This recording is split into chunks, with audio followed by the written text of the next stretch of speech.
In the history of the Roman Empire, a widespread belief exists regarding the origin of the imperial cult, asserting that it was entirely borrowed from the thriving traditions of the Greek-speaking eastern provinces. Indeed, in these lands, diverse cults of rulers, sanctifying power and ensuring the loyalty of subjects, had existed for centuries in Greek city-states and, perhaps predominantly, in later Hellenistic kingdoms, forming a deeply ingrained cultural practice. However, the true depth of this history lies in an unexpected corner, the Latin West, where the seeds of a ruler cult can be traced much earlier, rooted in the early Roman Republic. Here, though, it was not a living ruler who was venerated, but the spirits of deceased ancestors, whose memory served as an unshakable pillar of Roman identity and civic virtue. This subtle yet fundamental distinction proved extraordinarily important in the formation and development of the early imperial cult, foreshadowing a truly unique path for Rome. A pivotal moment that shook the foundations of the Roman world and paved the way for a new form of veneration was the public cremation of Julius Caesar in 44 BCE. At the site of his ashes, where the smoke of the funeral pyre still lingered and the grief of mourners mingled with political intrigue, one of his Greek freedmen, driven perhaps by genuine sorrow or shrewd calculation, erected a monumental column. He paid homage to the deceased dictator not merely as a great man, but as a being now dwelling among the gods, thereby anticipating the official decision. Subsequently, this unprecedented step was affirmed by the Senate in Rome. Caesar was officially declared a deity, receiving the title Divus Julius. This epical event had colossal consequences. It meant that Octavian, Caesar's adopted son, could now proudly call himself Divi Filius, son of a god, possessing an unprecedented aura of divine patronage. And it was he, with his political genius and foresight, who formulated the guiding principles for an acceptable provincial cult of the emperor, carefully calibrating its form to strengthen power without violating Roman traditions. But how did these principles influence the future of power in Rome, and what did they mean for millions of inhabitants of the vast empire? The origins of this initiative appear to lie within the provinces of the empire themselves. In the winter of 29 BCE, delegations from the provinces of Asia and Bithynia arrived in Rome with a petition seeking permission to establish a cult and erect a sanctuary in Augustus's honor within their own cities. Augustus understood perfectly that immoderate honors rendered in Rome itself could undermine his public support. He sought to maintain the image of no more than the first among citizens, the princeps, avoiding any associations with monarchy. At that critical phase of transformation from a republican to an imperial system of governance, an excess of public expressions of veneration could provoke a negative reaction or accusations of aspiring to kingship.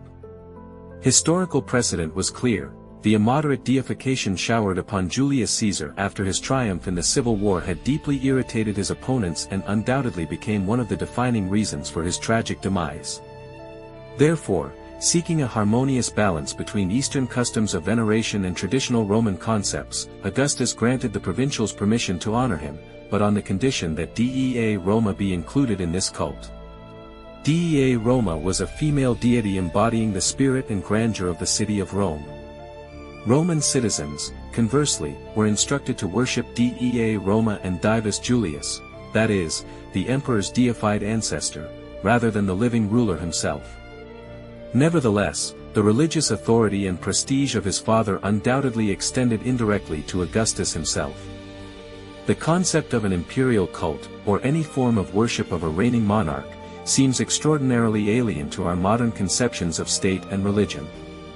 A natural question arises: did the people of ancient Rome truly believe in the divinity of their emperor? This question is significantly complex and requires deep consideration. The term belief in its modern sense is largely a Christianized concept, implying deep emotional and personal involvement. In contrast, pagan religiosity in the ancient world functioned more as a mechanical process, where adherence to rituals and ceremonies held paramount importance, superseding internal convictions. Furthermore, a clear technical distinction existed between the Latin terms deus and divus. Deus denoted a full, true god, whereas divus indicated one who became a god, or was deified after death. Thus, prominent figures like Caesar and subsequent emperors could be elevated to the rank of divi, but they never became dei. For instance, Divus Augustus was depicted as dwelling among the gods. However, the situation was fundamentally different in the Greek East of the Roman Empire, where no such linguistic and theological distinction existed, only one word was used to denote a god. Consequently, in the eyes of Eastern subjects, a deified ruler was perceived as a full-fledged god. The cult of the goddess Dea Roma, personifying the Roman state, was essentially a Greek invention. The first temple in her honor was erected as early as the 2nd century BCE. Over time, her cult became inextricably associated with the cult of the emperor. Notably, the first temple dedicated to Dea Roma within Rome itself appeared only during the reign of Emperor Hadrian, when a colossal sanctuary was erected between the magnificent Forum and the famous Flavian Amphitheater. After its establishment, the imperial cult spread rapidly, particularly actively manifesting itself in the eastern provinces of the Roman Empire. In the western territories, conversely, most places designated for emperor worship were founded by representatives of the imperial house itself, convincingly demonstrating their initiation from the highest echelons of power. However, this practice quite quickly transformed, becoming an important tool for bringing aristocratic circles and various segments of society closer, providing them with a unique opportunity to publicly demonstrate their unwavering loyalty to the ruling Caesar. Thus, imperial cult centers became key points of attraction where citizens could collectively express their deep devotion to both the eternal city and its ruler. Over time, subsequent emperors methodically increased the influence of the imperial cult, and by the beginning of the 2nd century, its power reached such a degree of absoluteness and consolidation that this cult virtually became an integral part of civil religion, serving as an unquestionable test of loyalty to the state. It was entirely logical that with the spread of a new monotheistic religion, Christianity, across the empire, serious contradictions arose, as its adherents categorically refused to pay homage to the emperor, considering such worship idolatry. This stance inevitably led to them being perceived as atheists and enemies of the state. During trials of individuals accused of professing Christianity, an emperor's statue was invariably present, offering the accused the opportunity to perform appropriate sacrifices, which, if done, would instantly clear them of all charges. In the